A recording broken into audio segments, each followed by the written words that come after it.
Imagine meeting your creator. The one who designed everything, knows all your secrets, holds all the answers. I mean, what would that actually be like? Yeah. Not just a god, right?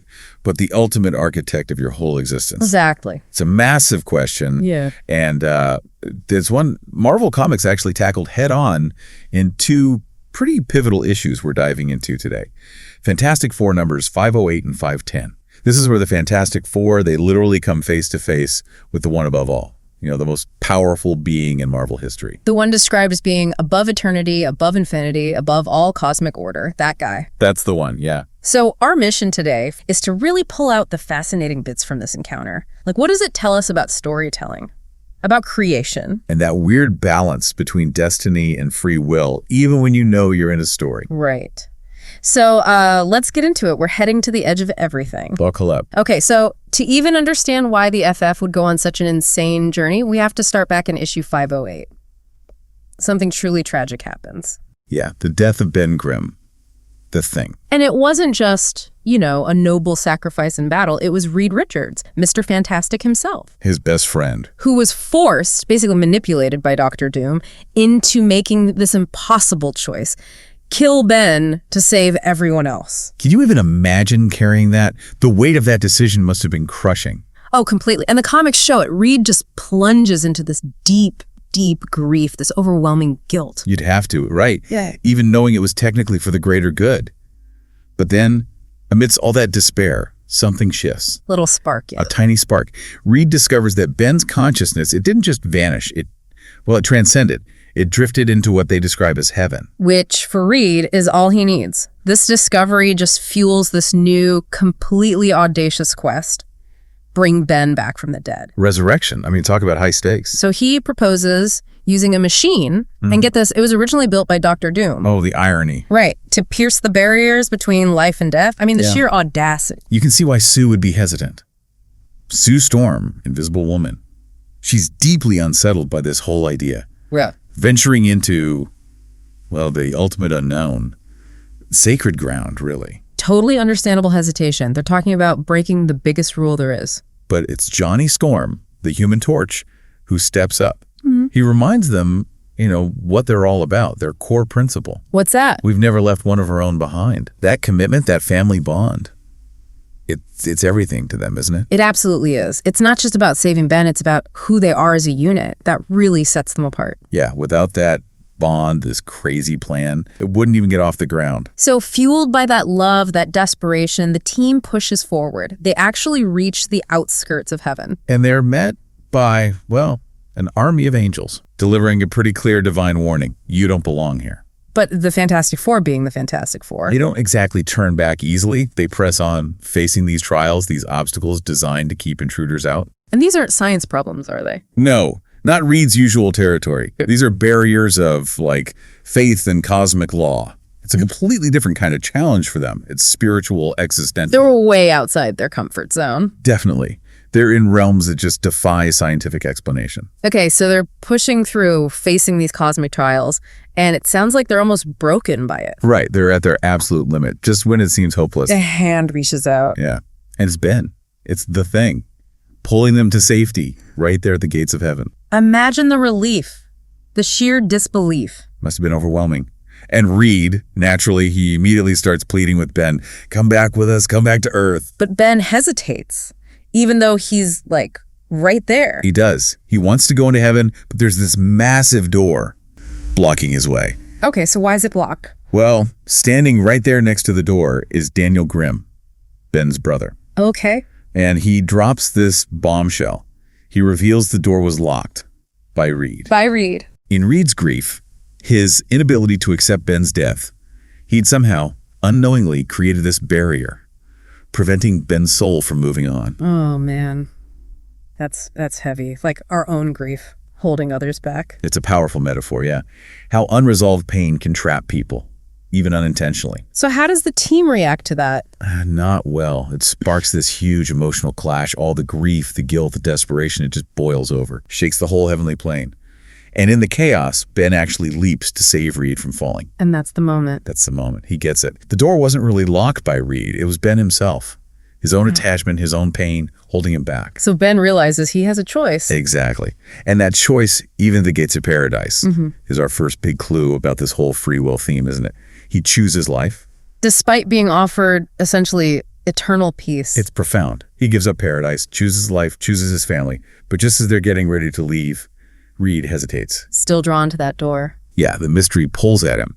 And Daniel Grimm steps forward again, offers Reed something else. What now? A path beyond time, a chance to be one with their creator, to have every single question answered, solve every mystery in the universe. For Reed Richards, the ultimate scientist, the knowledge seeker, that's everything, the ultimate prize. Everything he's ever wanted, the combination of his entire life's work, basically. And he says no. Wow. He turns away from ultimate knowledge. Chooses his family instead. Yeah. Another huge moment of choice, right? Especially for Reed, choosing connection over absolute understanding. That really hits home. It's not just following a script. That's real self-determination. Precisely. And it's right then, in that moment of choosing family, choosing connection, the impossible happens. The doors. Those sealed doors to heaven, they just open. So they take the plunge, and finally they arrive. They meet the one responsible for it all. Okay, so stepping through the doors of heaven, meeting the creator, what do you expect? Thunder, cosmic presence, blinding light. Right. Majesty. Something unknowable. And what do they actually find? It completely flips the script. Well, it's a small office. Kind of unassuming. An office, like a regular office. Pretty much. There's a man at a desk, just sketching. No glowing aura, no wings, just a pencil, paper, and quiet focus. That's the creator, a guy sketching. That's him. It's almost mundane. Yeah. Which honestly makes it even more profound, doesn't it? It really does. Yeah. So the Fantastic Four are these heroes who faced Galactus, actual gods. They're just standing there. Utterly speechless. And the creator, he looks up, gives this gentle smile like he was expecting them. And says what? He just says, "This is what I am to you. Nothing more, nothing less. No ego, no big pronouncements, just quiet truth." There's a weird power in that understatement, isn't there? Definitely. It's kind of revolutionary for a comic book, stripping away all that usual divine imagery. It grounds creation in something really human. Imagination. Creativity. He explains that, human minds always try to find familiarity, even in the divine. We look for ourselves. We project humanity onto God. Basically. And he says it's not an insult or flattery, it's just how beings like us, shaped by emotion and love, try to grasp the incomprehensible. So Marvel's basically saying, our God is the storyteller. Pretty much. Inviting us to think about authorship itself. But Reed, Mr. Science, he must be struggling with this. Oh, absolutely. He's trying to process it. The man doesn't give him grand cosmic answers, just this warmth. Then a phone rings. He just casually answers it, tells the person it's his collaborator. Reed glances down at the sketches on the desk, clearly confused. He says something like, "Your collab. But these drawings, they look like yours." What does the creator say to that? He just smiles again. "My contribution to the grand tapestry of ideas, we're all part of a process." So even the creator isn't working alone. That's fascinating. Yeah, it's incredibly meta, right? He says, "Think about your world. It all starts with words and pictures, the ordinary and the cosmic. That sets the stage. The play is your lives. Our adventures become his explorations. Like window into tomorrow." It's like he's acknowledging the whole creative team, the shared process, even on a cosmic level. And then he demonstrates this power. Right. He sketches a city, a whole world. And as the pencil moves, boom, the team finds themselves in that city. He draws it, and it becomes real. And he's musing while he does it. How far out is the world that's coming? Where is it going? The mystery intrigues me. Like a writer exploring possibilities. Reed must still be reeling. Totally.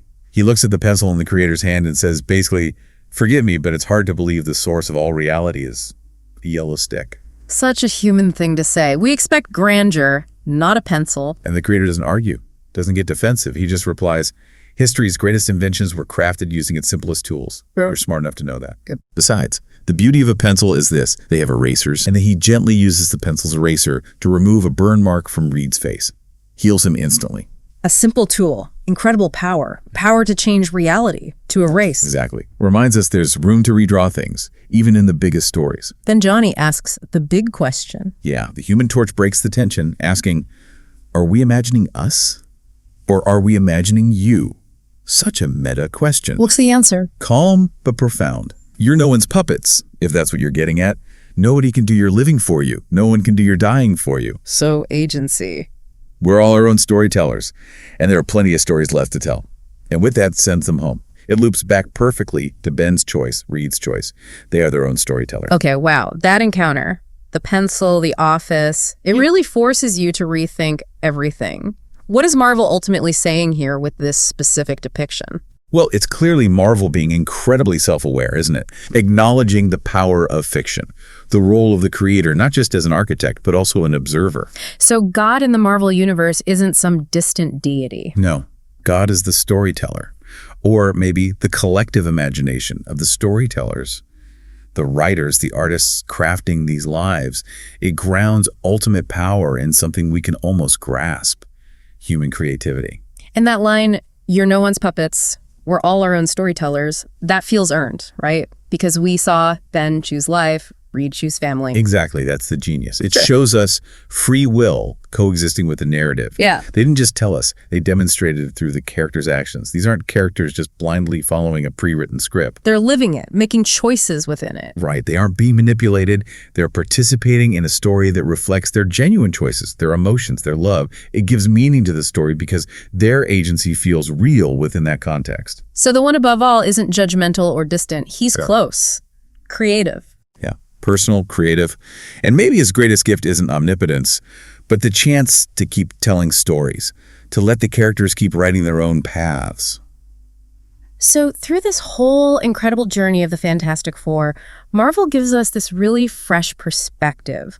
What it means to be a creator, what it means to be a character inside a story. And it challenges us, doesn't it? To think that even when life feels like we're following some kind of script, we still have that agency to write our own lives. That's a powerful thought. It really is. What's fascinating is how the comics flip that idea of a fixed narrative.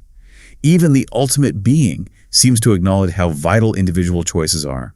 It's a metaphor for our own lives, maybe, feeling like we're playing a part, but also holding the pen. Exactly. We're both in the story and writing it simultaneously. So thinking about that, if our reality is also a kind of story being told, what story are you, listening right now, choosing to tell with your life? And knowing that the best tools have erasers. What parts of your story might you want to redraw or change now that you know you're one of your own storytellers? Definitely something to think about until our next deep dive.